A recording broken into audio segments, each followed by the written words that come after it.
So I've been working on a redesign for the Ranger class, and one of the things that the Ranger suffers from is kind of an identity issue, where to some people they're different things. So this might be like the commando of the forest, if you will, like a solo sort of character that is just unparalleled in taking out supernatural threats in the forest.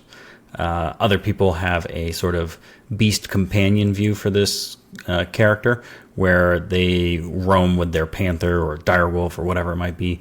Others might still be interested in magic, where it's like sort of a more martial flavored druid, where they have nature magic at their disposal. And trying to figure out that identity is compounded with the way that Wizards designed the base class, with, especially in the newer version, like the 2024, with just doubling down on Hunter's Mark. Like that, honestly, I don't know, that it's a direction. But when I was thinking about this new subclass I'm working on, so the Hexwarden, we did a vote in Discord here, and the top pick was this witch hunter from some ideas I had thrown out by quite a bit. So that ended up being the one that I was going to move forward with. So I did change the name to Hexwarden after thinking about it, because one of the things I didn't want was to feel like this one is pigeonholed the same way that like the base ranger is. Like, oh, you're really good at tracking these sorts of creatures that you had to predetermine in a campaign that may not even start there, like, or maybe not end there. Maybe you're starting in the sewer and you're fighting off hordes of rats and spiders, and you are resistant to poison, which is awesome. And then you move into the fire plane once you get to the portal at the end of the first arc of this story, and you're like, well, shit. So what I did when I was thinking about this was I wanted to make sure that it wasn't pigeonholed. So Hexwarden was the idea of making sure that it doesn't feel like you're just hunting like humanoids, like literal witches, like you're doing something else. So, or monstrosities. I don't actually know what a hag is. A hag, I think, is probably a monstrosity if I had to guess. Anyways, and the idea for this was there's definitely some inspiration from like a Witcher, where this idea that they have been modified in order to be just the supreme hunter, very capable of taking out these supernatural threats. So just running through the characteristics here real quick, we have the Hexwarden magic, and I decided to strip out gaining extra spells because you have so few spell slots, especially if you're playing the new one and you're like kind of pigeonholed again. I know I keep using that word. I should use something else, but your build options are limited because so much of your stuff depends on like Hunter's Mark. And in the 2014 rules, a lot of your abilities all use bonus actions, so it just gets really hard to do things. So what I decided to do instead was I was kind of looking through to think about if you were designed to hunt these supernatural threats and come up against spellcasters or magical abilities or things like that, or even like curses, whatever it might be, what sort of abilities would be super awesome to have access to from like a utility standpoint? Maybe not necessarily so much in combat, though they could be useful there, but you wouldn't want to use up a spell slot for them. And so I decided when I was redoing this that let's not actually expand their spells and give them additional spells. Let's just give them uses of very specific spells once per day. So the use case might come up, it might not, but it doesn't matter because it's not like you're expending a resource you didn't have before. It's just an additional one. So in this case, you're learning the thaumaturgy cantrip, which actually, now that I'm looking at this, that should be italicized. Let's fix that real quick. Dun, dun, dun. Changes in action. Boom, boom, boom. Okay, that's fixed. And then you have a couple of other spells that you're picking up. So Featherfall, Lesser Restoration, and Shield.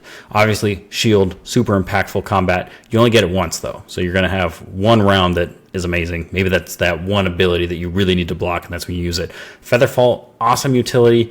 There's a lot of campaigns that'll never come up. So increasing their spell count to include this as one of their options isn't really all that useful if it never comes up. But in this case, they can force it to come up because they don't have to worry about having to expend a spell slot that they were going to use on something else. They could jump off that wall with that cliff or whatever, and they have it available. Tackle their buddy out of the way of the dragon fire, all that good stuff. Lesser Restoration, same kind of thing.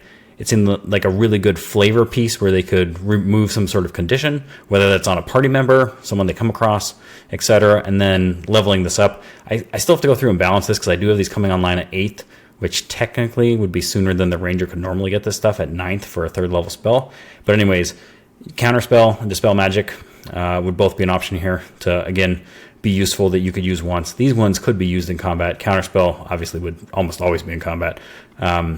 I suppose might be an RP piece if there's something going on outside, but it does not add to your spells. And I added some lore here based on some feedback in Discord on why wouldn't you be able to cast this? And it's because you don't actually know these. They're just imprinted on your body as part of these procedures you go through. So you can tap into them, but it's not like you know this magic per se. So the augmented physiology, so this is like their kit. This is the thing that makes the Hexwarden the Hexwarden. So when we run through here, there's a bunch of these things that are sort of out of combat and flavor RP exploration oriented, and there's some stuff that's combat oriented. So accelerating healing, gaining extra hit points when you spend a hit die. So that sort of mindset of this is just a really resilient character. So whenever they're rolling hit die, they're going to be getting more back, except for anyone who like a barbarian perhaps. But they'll be really high up there compared to any other ranger. Arcane sensitivity. This is their unique ability to be able to smell magic. So they're just so focused on supernatural creatures and spells and effects and things like that they can sense them within 30 feet. Unnatural resistance. This was the ability to have a resistance of their choice, and it can change every long rest. So you don't know exactly where you're going to fight that day, but this gives you a lot more ability to guess and be prepared than if you had to choose ahead of time, so that you've got the one resistance for the entire campaign based off of what you know that you've done by the time you hit level 3. Like this one, you can really tweak that.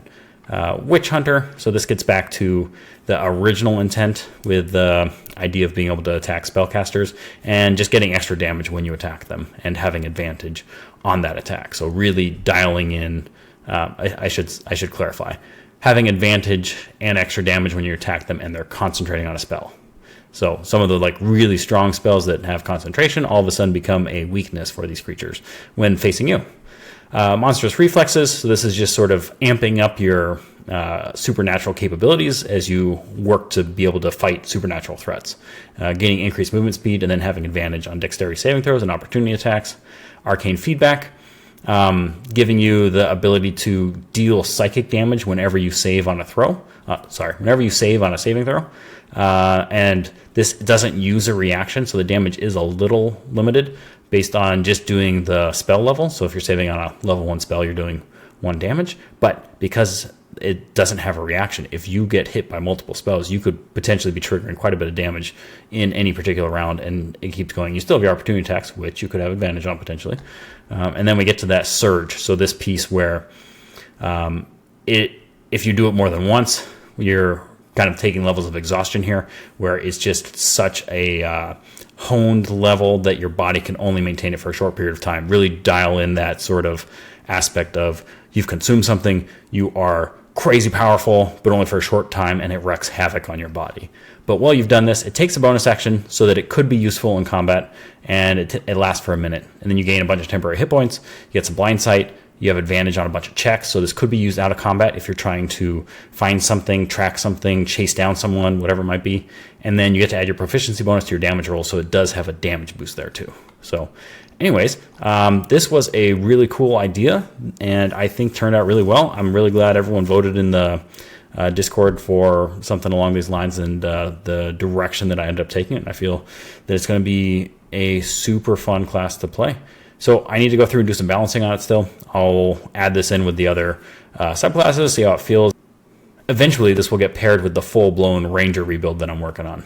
And this, at present, should fit with any existing Ranger as well as the new one. So, yeah. Anyways, if you have any questions, feel free. Hit me up, reply to this email. Go ahead and send me a message on Discord, comment on the YouTube video, what have you. I'm always here, so I look forward to hearing from you. All right.